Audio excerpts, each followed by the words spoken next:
class, Prof JC here, and this week what I want to do, I want to read from a book that was a game changer for me personally, and really a game changer for people around the world. When this book first came out, the title of the book is Purpose Driven Life, and it was by a pastor, Rick Warren. Came out in the early 2000s, late 1990s, something around that time, and it literally took the world by storm. I want to say that the book, if you were to look this up, it's either the second book of all time, second most sold book of all time, second to the Bible, or the second faith-based book of all time, second to the Bible. It's probably that one, or second Christian book of all time, bestseller of all time, second to the Bible. So huge impact.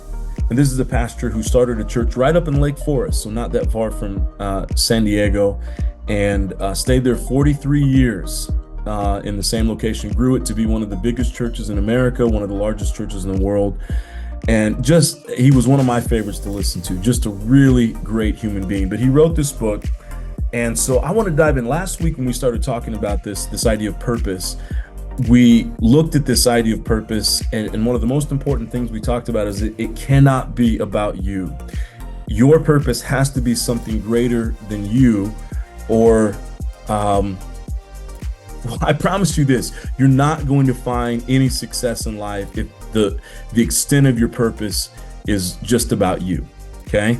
So it's got to be deeper than that. So let's dive in, and all I want to do is read what he has to say and ask a couple of questions, and that's it for this week. I just want to get this inside your head more than anything, because what I see so much around is that we're all out here searching and trying to make our stamp in the world. We're trying to build our career. And if we're not careful, what I see so often out in the marketplace, so many people making it about them, and they're wondering, why am I not getting the success I want? Why am I not going as far as I want to in life? And really, it's 100% about them, and that's the issue. Okay, take out any spirituality in this book that we're reading right here. It's going to be lots of spirituality in it. What we're going to read today, it comes from a very Christian perspective. But take all of that out. The marketplace in general is a place that if you're not adding value to other people, you cannot succeed. It just can't happen. Okay. The marketplace is a place where you have to listen to what's happening out there, listen to the needs of want. We talked about that last week, more than the bottom line. Go even deeper than that, right? Find a purpose that is building people up, that is empowering people, that your product, your service, your time, whatever it is, when people walk away, when they buy whatever it is that you're selling, when they experience that thing that you're selling, whatever that is, a product or service, they're empowered by it, okay? Not disempowered. So let's start reading here. Day 1, chapter 1, it all starts with God. Now, here's what I want to say.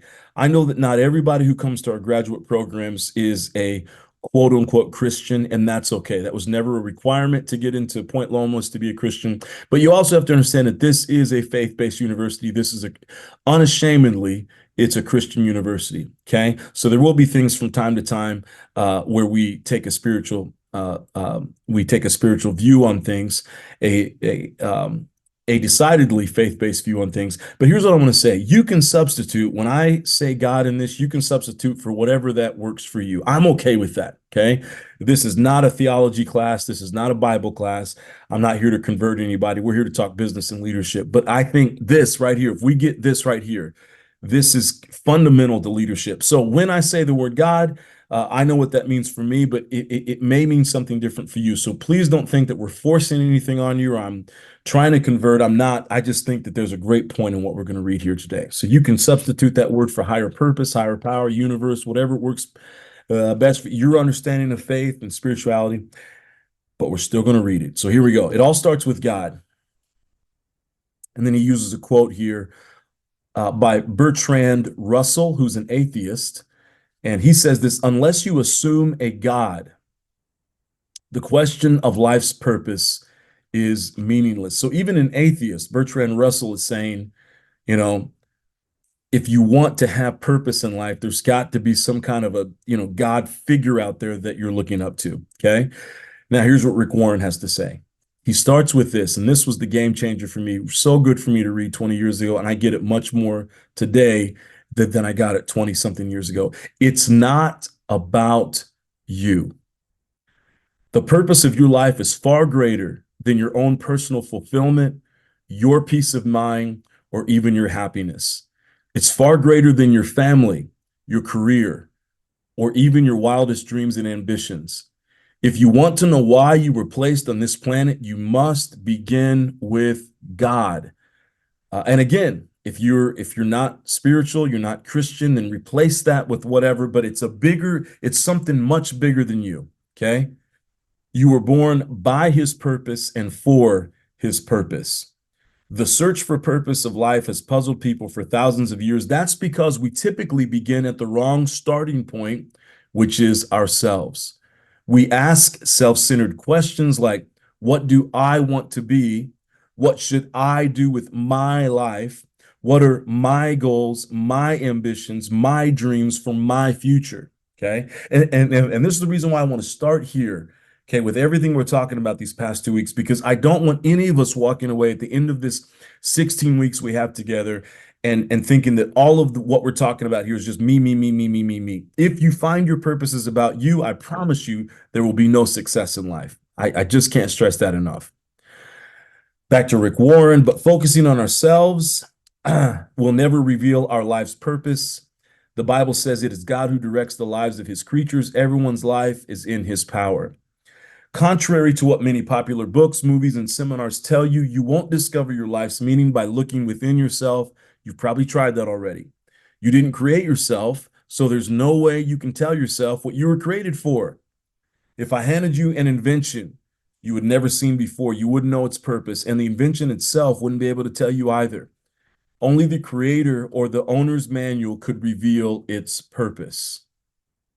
Skipping down, many people try to use God for their own self-actualization, but that is a reversal of nature and is doomed for failure.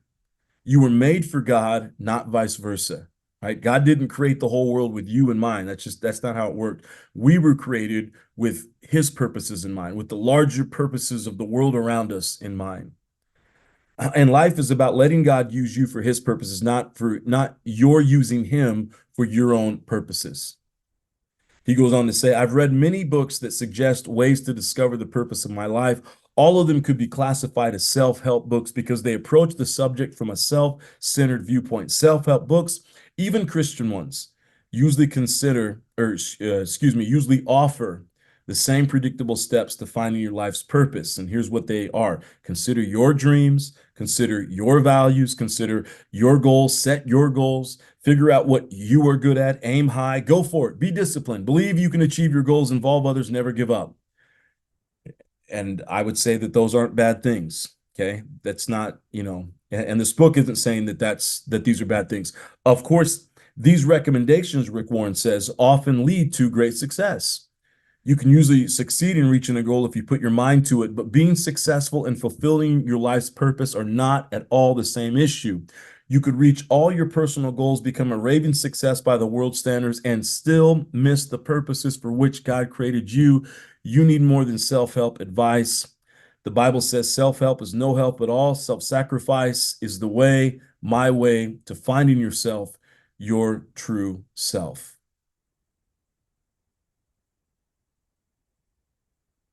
And then he goes on and says several other things that talk about that. I'm not going to go into to all of this. That's the most important point that I wanted to make. I just wanted to drill this in. Okay, in these next few weeks, the goal is that you would come away from everything that we're talking about, and you would have this very clear picture of your purpose. But it's grounded, it's founded, it's rooted in this greater purpose out there, okay? And again, just from a business perspective, from a leadership perspective, if you're the kind of person who continues to make life about yourself, there just is not going to be any success. You can't do it. I promise you, you're not going to be able to do it. No one's going to want to listen to you. I just came from an event I'm recording this video back up in Seattle, and the speaker was up there speaking. And I got to tell you, she's kind of a famous speaker, I guess. She used to be, I think she was more famous back in the 80s and 90s.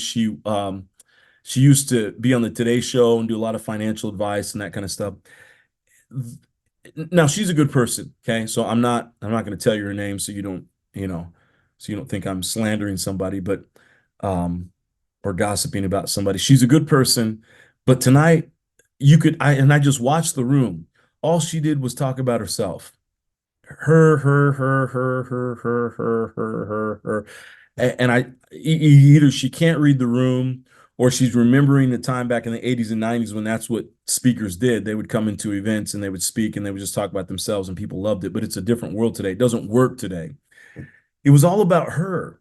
And I'm watching the room. I'm sitting over kind of at an angle and I'm watching the room watch her. And you can just tell people are just lost. People start getting on their phones. Everyone's being polite. Everyone's still listening. She's walking home with the big check, probably $20,000 to $30,000 for that talk she gave tonight.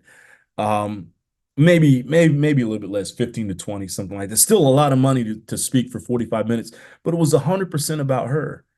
And you could see she was losing the audience. Why? Because people who make life about them, you just can't have success. You can't impact people. And I don't remember very much of what she said tonight, to be honest with you. And I just walked out of it not that long ago.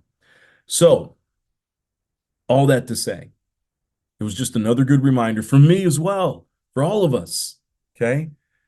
Purpose has to be founded on something greater than you. And for those of us who call ourselves Christians, for those of us who are faith-based of some way, our religion is a wonderful way, right? The relationship we have with God, however we see God, okay, is a wonderful way to create that, to have the prayers, to ask the questions. What was I created for?